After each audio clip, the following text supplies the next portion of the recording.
Ini termasuk heboh karena dia beranggapan Pak Prabowo nantinya akan disingkirkan oleh Mas Gibran dan Pak Jokowi setelah menang Pilpres. Ya, ini asal mulanya katanya dia diundang oleh Pak Rosan, ketua tim pemenangan Pak Prabowo dan Mas Gibran.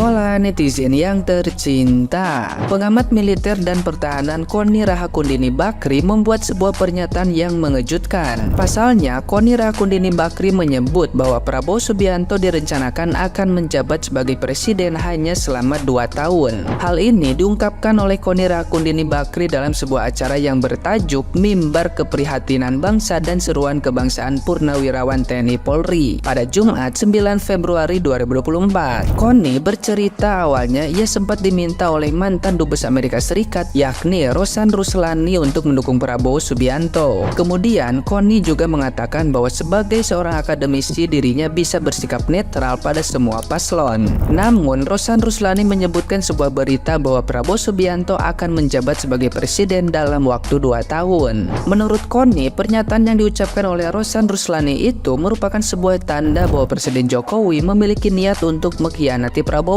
Karena menurutnya Jokowi mampu mengkhianati Megawati Soekarno Putri yang sudah mendukungnya sampai menjadi presiden 2 periode. Oleh sebab itu, pengkhianatan tersebut kemungkinan besar bisa terjadi pada Prabowo. Mendengar hal tersebut, Koni Rahakundini Bakri semakin percaya bahwa pencalonan Prabowo berpasangan dengan Gibran telah dipergunakan oleh Jokowi. Jadi saya itu diminta ketemu Pak Rosan di tengah-tengah pergolakan ini mau menuju ke sini. Pak Rosan minta saya gabung di 02. Saya sampaikan Pak Rosan, kenapa saya mesti gabung 02? Saya ini akademisi, saya ada di mana-mana. Toh saya bantu Pak Prabowo minta apa nih untuk bikin roadmap pertahanan kalau jadi presiden. Saya di tim itu Pak.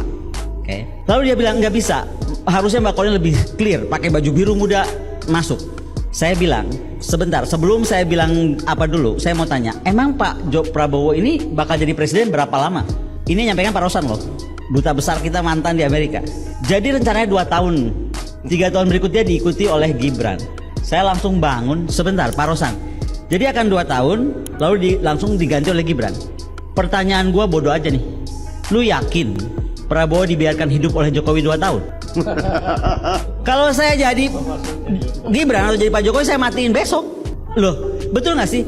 Kalau dia bisa mengkhianati Ibu Megawati Soekarno Putri dengan segala perjuangan yang menjadikan dia ada di istana sampai 2 kali, ada jadi gubernur Jakarta, ada jadi wali kota, apa bedanya dia bisa bunuh Pak Prabowo di tengah jalan? Makanya statement saya kan jadi kuat bahwa Pak Prabowo itu digunakan, bahwa itu kan bahasa-bahasa saya, dan saya of course saya bilang sama Pak Rosan, saya nggak mungkin ada di sana.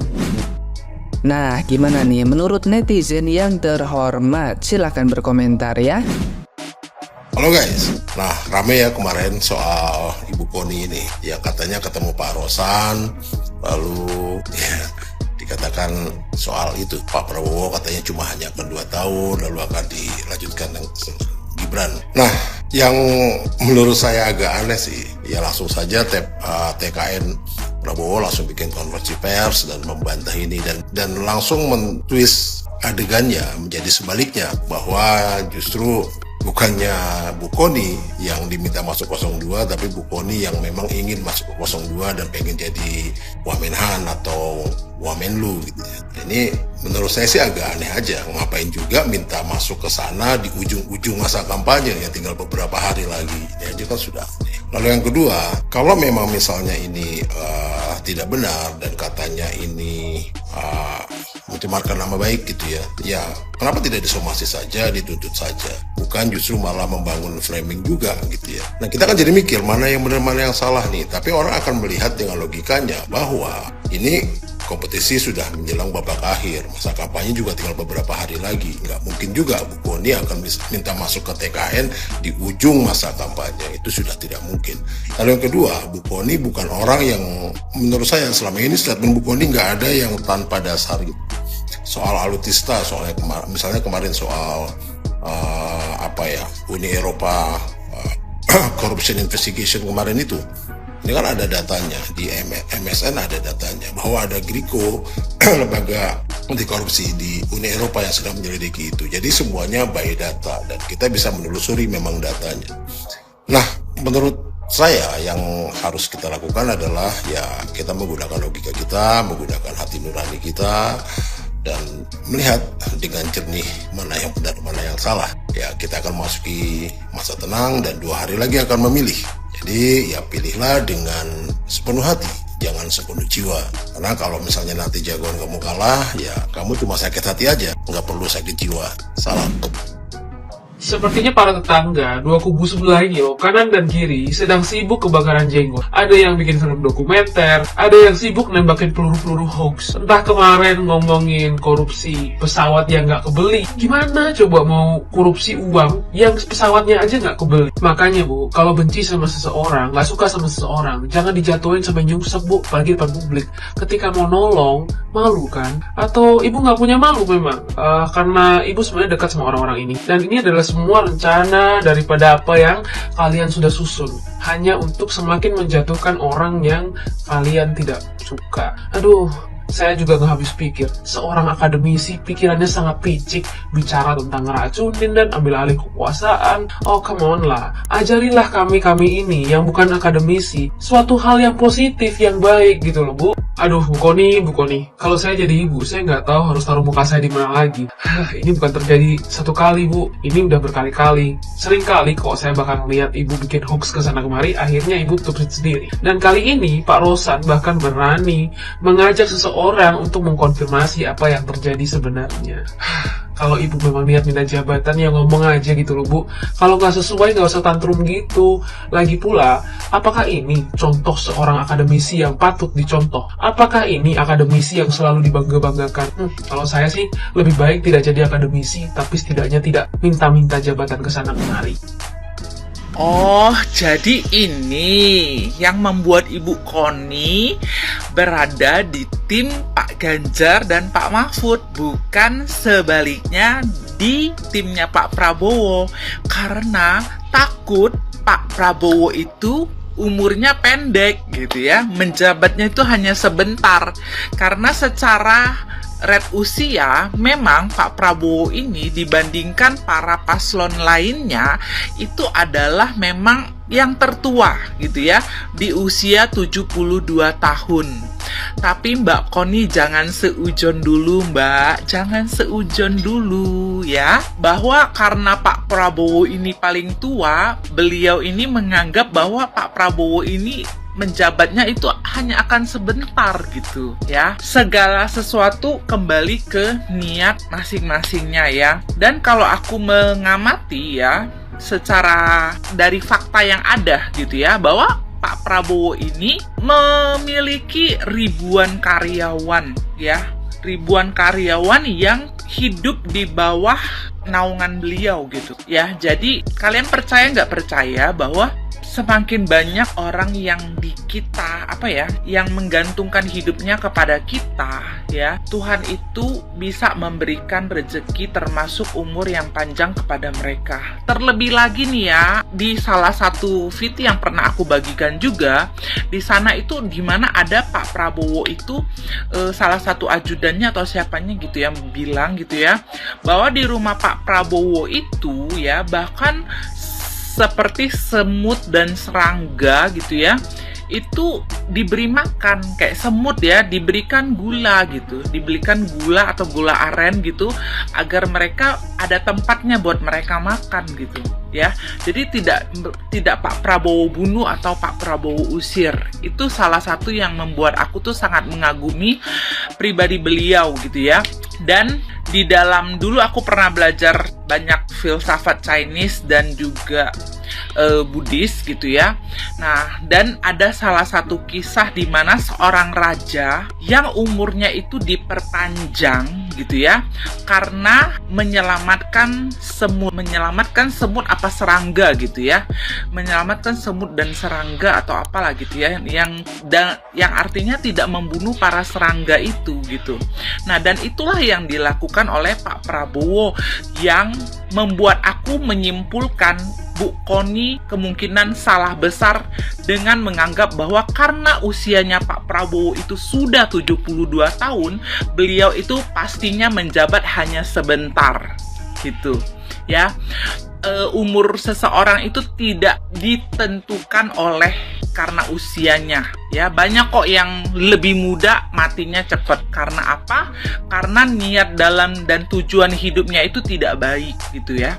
Tapi sedangkan Pak Prabowo ini, beliau itu dalam setiap hembusan nafasnya itu memikirkan bagaimana bisa memberi manfaat dan memajukan negeri ini. Sehingga itulah almarhum Gus Dur, mantan presiden kita yang keempat, Gus Dur, itu berkata bahwa kalau kamu tanya saya siapa yang paling ikhlas, itu orangnya adalah Pak Prabowo ya. Beliau sangat ikhlas ketika beliau difitnah, beliau ikhlas ketika beliau harus ditumbalkan kayak gitu ya. Seperti itu, guys. Ya, kalau di sini di statement ini nggak hanya Bu Koni sih, rata-rata timnya PDI termasuk Pak Ahok juga meragukan umurnya Pak Prabowo itu bakal panjang.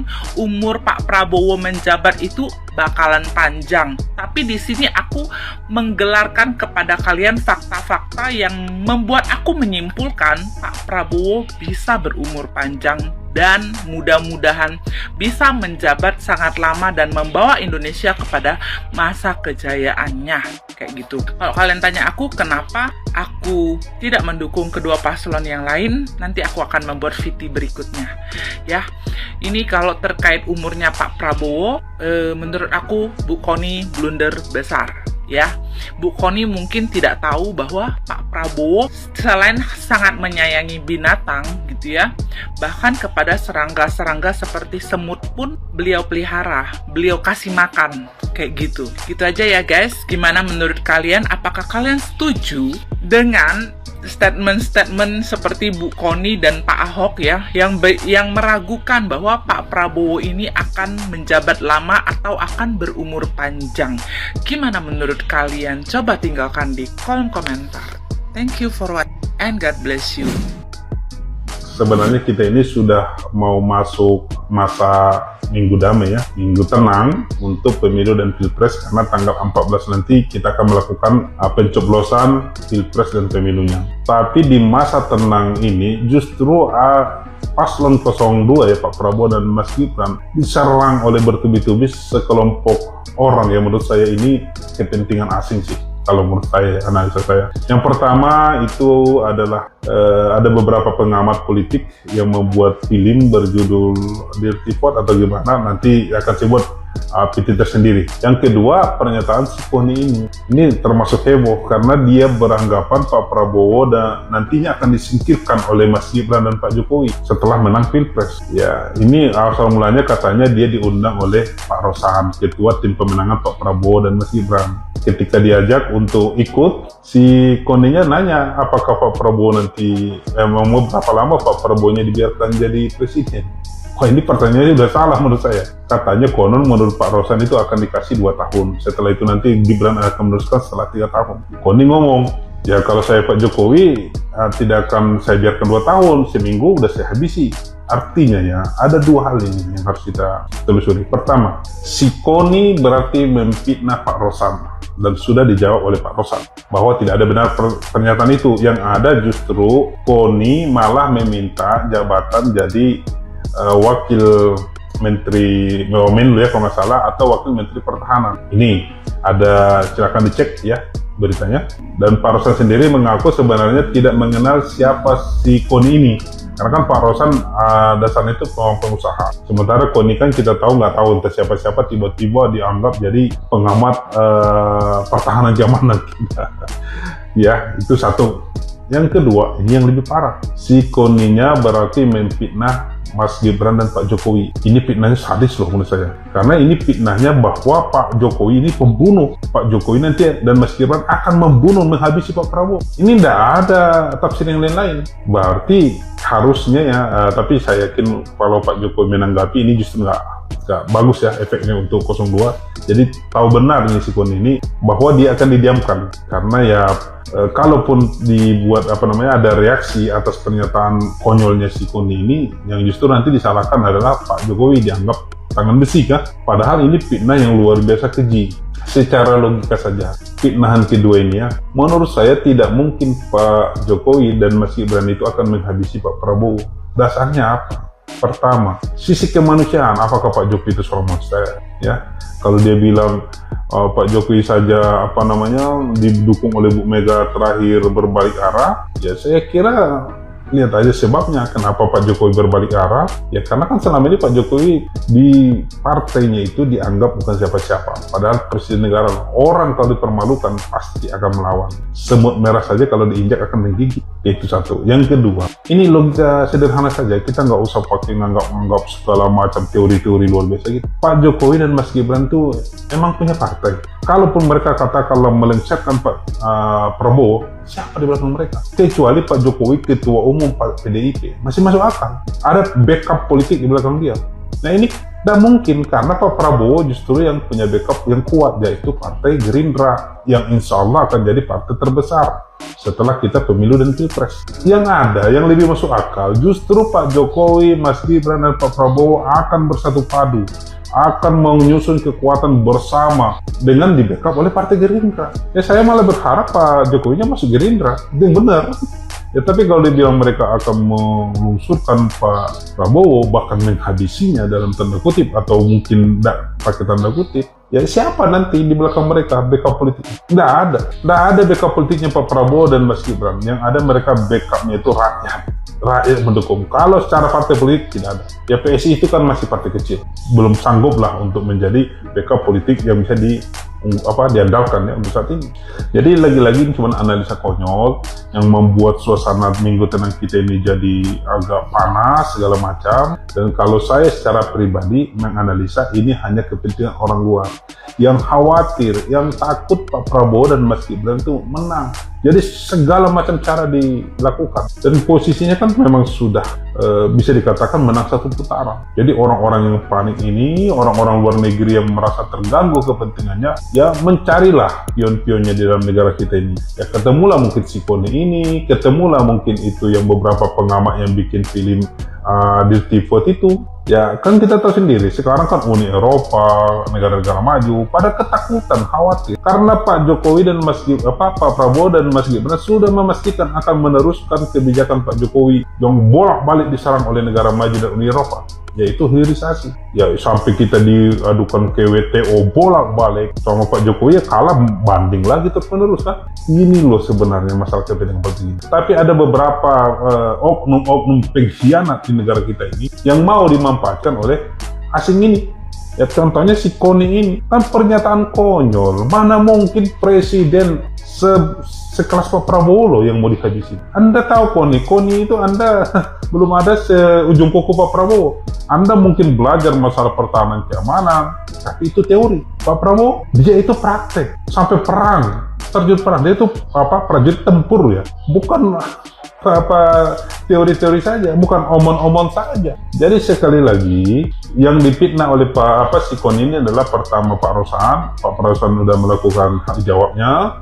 Yang kedua adalah Pak Jokowi. Ya saya berharap Pak Jokowi ya biarkan saja, karena kalau bereaksi justru Pak Jokowi nanti dianggap bertangan besi. Nah kalau khusus Pak Prabowo memang tidak ada yang fitnah di situ, tapi secara tidak langsung Koni menganggap Pak Prabowo itu anak bawang, anak kecil. Padahal Pak Prabowo adalah salah satu tokoh terkuat di negeri ini.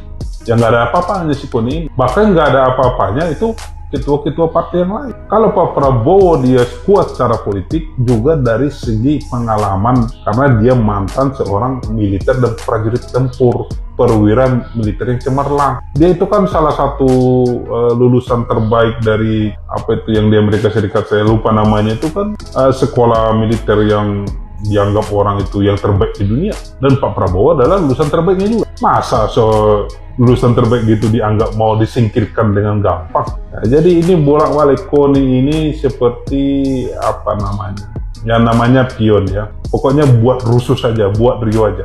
Sayangnya banyak rakyat kita yang malah menelan mentah-mentah ya, menelan mentah-mentah apa yang dikasih tahu si Koni ini. Dan kalau kita lihat di pernyataan Koni itu, di dalam video itu, di sampingnya itu adalah politikus dari PDIP, kalau nggak salah namanya Henry Yosodiningrat ya. Nah jadi kita udah tahu lah arahnya kemana si Koni ya. Sekali lagi Koni ini kalau kita melihat latar belakangnya, saya baca-baca dia hanya mantan istri atau masih istri dari mantan kasat atau pangkostrat, saya lupa, tapi yang jelas orang itu ditangkap karena kasus korupsi, dipenjara karena kasus korupsi, dan dia adalah mantan istri si Koni itu. Jadi Koni ini memang belajar teori, kebetulan juga mantan istri seorang militer, tapi secara militer praktis segala macam dia itu nol besar, tidak ngerti apa-apa. Jadi banyak ngomong Koni akan jadi apa, menhan apa, masih lebih layak saya jadi menhan dibandingkan si Koni itu. Ya mohon maaf ya, masih lebih layak saya. Kalau hanya teori-teori, ayo adu teori dengan saya. Tapi kalau praktek, maaf saya nggak ngerti apa-apa juga. Nah, dan kalau masalah mulut besar, ya saya juga kalah.